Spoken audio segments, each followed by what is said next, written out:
And Rob G, I almost blew a gasket last night. 'Cause this is what I talk about all the time, Kelvin.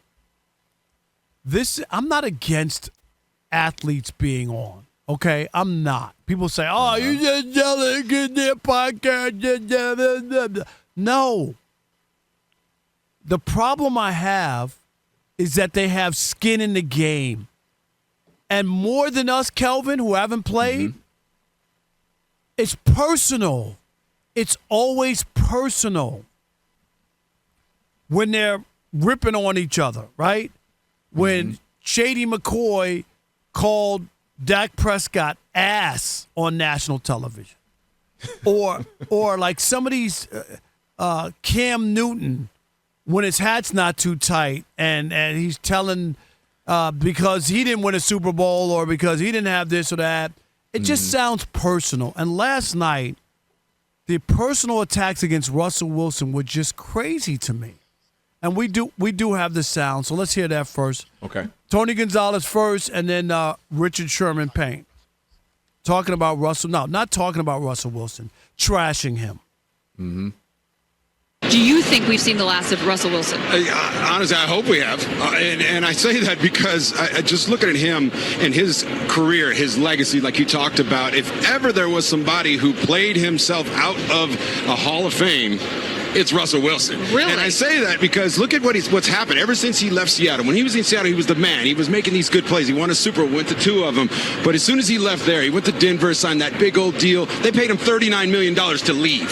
He goes to Pittsburgh, plays there 1 year. He's out of there. Now he goes here and has 3 games. I just don't know if it's going to get any better, and I don't want to see him on a sideline holding a clipboard. I think you got to judge his career off when the Legion of Boom was there. He had a legendary defense, an all-time defense, and how much success he had. And then without that legendary defense, the success he had. Without that legendary defense, he's been 4-11, 7-8, 0-3 to start with the Giants. He was a winning football player in Seattle, and people said, hey, winning is football player, all this good stuff, all these accolades, and now you get to go on your own and you get to prove, hey, I'm this great quarterback. I'm this guy that's going to be dominant, and it just hasn't worked out that way. But before we get to our takes, Kelvin, Rob G will give you the facts that were, of course, not addressed when they were talking about his stats and when the Legion of Boom had gone and he couldn't play and he was terrible and all that. Okay, Rob G, let's get some facts. Everybody's sitting around that desk cashing those checks, but nobody will push back. Nobody will challenge any of the stuff that's being tossed around as fact, and none of it is fact. Yeah, so Sherm made a point, said, hey, he was only great with the Legion of Boom, and then he pointed out the last 3.5 years where the record has been dismal, right? Let's be quite honest with you. It was bad. Yeah. What he neglected to mention, well, there's a whole middle ground in Seattle.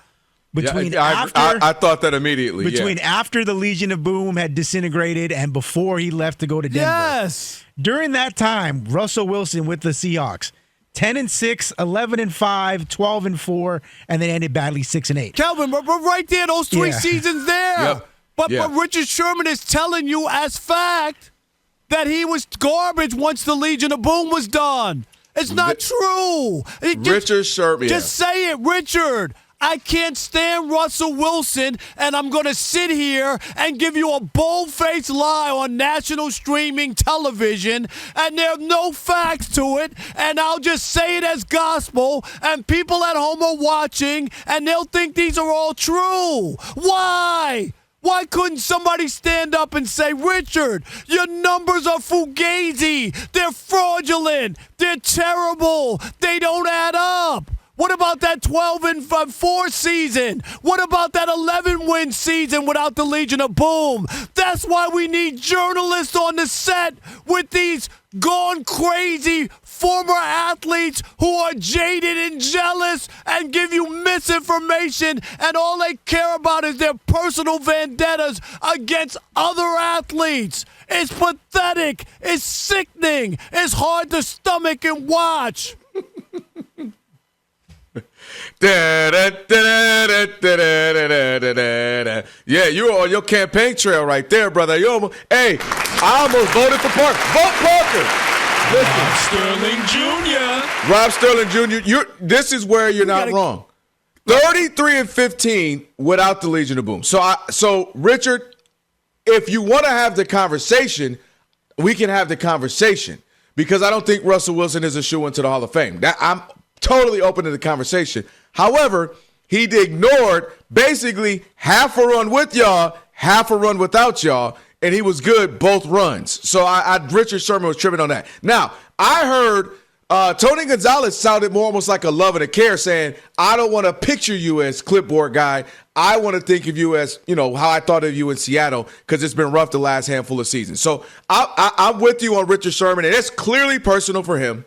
Just say it. It's clearly personal for Marshawn Lynch. Right. It's clearly personal for a handful of other guys from those Seattle teams. It's clearly personal for Sean Payton. It might be personal for the Steelers. We know it's personal for the, I forgot the offensive coordinator and the quarterback coach. I know they had it out last year.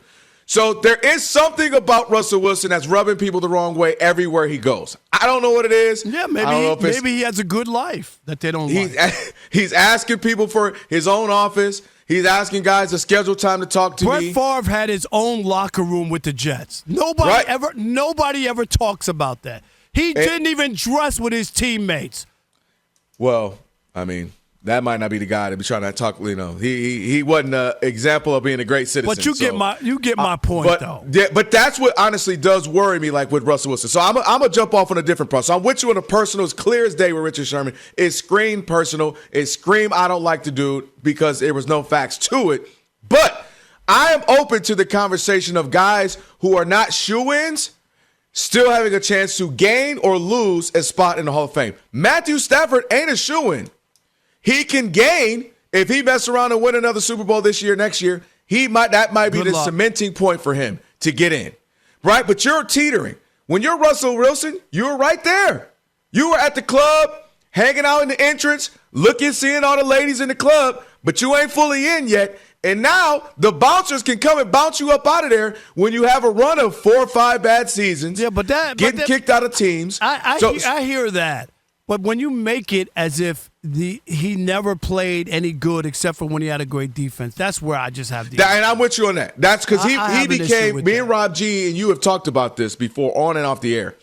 He might be one of the greatest deep ball passers in the last 20, 25 years. Like, he's had some success. But here's a couple of things where I would get concerned if I was Russell Wilson, his agent, his wife, or friend, or brother, anybody around his camp who were like, hey, you're a Hall of Famer. The concern is how the last 5 years have gone. Different teams getting kicked out of those teams, so much so they want to pay you to leave. That's bad. Then you get to Pittsburgh, supposed to be the savior. It looks good for a handful of games, and it looks awful. Then you go to Giants, where they don't even want to start Dart yet. They want you to take the thing. That goes horrible. Now 3 games, and he's starting. And when you think of him in a Super Bowl, here's a really bad one. Because Eli Manning is not a Hall of Fame talent to me, but I understand because he has the Super Bowls and he has Super Bowl moments. It's the opposite for Russell Wilson. When you think of him in the Super Bowl, you think of one of the worst calls in the history of sports. And that was not giving the ball to Beast Mode, who had gotten you all the way down the field, got you to the daggone, 2-yard line. The Patriots want to let you in so they can have a little bit of time to score. And you say, nah, we're going to pass this. And they turn it over, get the interception, lose the game. The worst call in history of sports. And unfortunately, that's our Super Bowl memory. So thinking of that, thinking of the last 5 years, how it's gone for him, he may have played himself out the Hall of Fame. If he was just mediocre, like Eli was the last 5 years. I don't think Eli should get in, but I can see where people might because of the Super Bowls. He just was at least mediocre and just kind of wrote it out being, Russell has been bad, and that's what hurt him. Because I'm looking at it, 1, 2, 3, 4, 5 years of bad and a bad Super Bowl call and bad, PR, if you will, over the last handful of years, sans for Sierra. I just see how he could play him out. And again, there are teetering guys. Matthew Stafford's teetering. Another Super Bowl, great. A bad 2 seasons or 2, he may never get in. There's guys, I think, who can play themselves in because Peyton, Tom Brady, Joe Montana, those guys can go to other teams and it can be not the great answer. They were shoo-ins, like way all up in the club. They had VIP section, velvet ropes, bottle of 1942. When you win MVPs, it's a different conversation. You got to remember that. Like guys who exactly. So that's what I'm saying. Those guys are so far in. Peyton can have a horrible neck, have a bad season or two. It doesn't matter. He all up in the club. He's standing on the club with his feet, ruining the couches. That's how deep in the club he is. It don't matter how bad it go. And Russell, to me, and it's more of a broader conversation of you can play your way out. But you can't You can't let your personal bias affect your broadcasting. And that's what Richard Sherman does time and time again. You can't fudge the numbers. 33-15 without Joe Butt is still really good. Mind you, a handful of Pro Bowls too.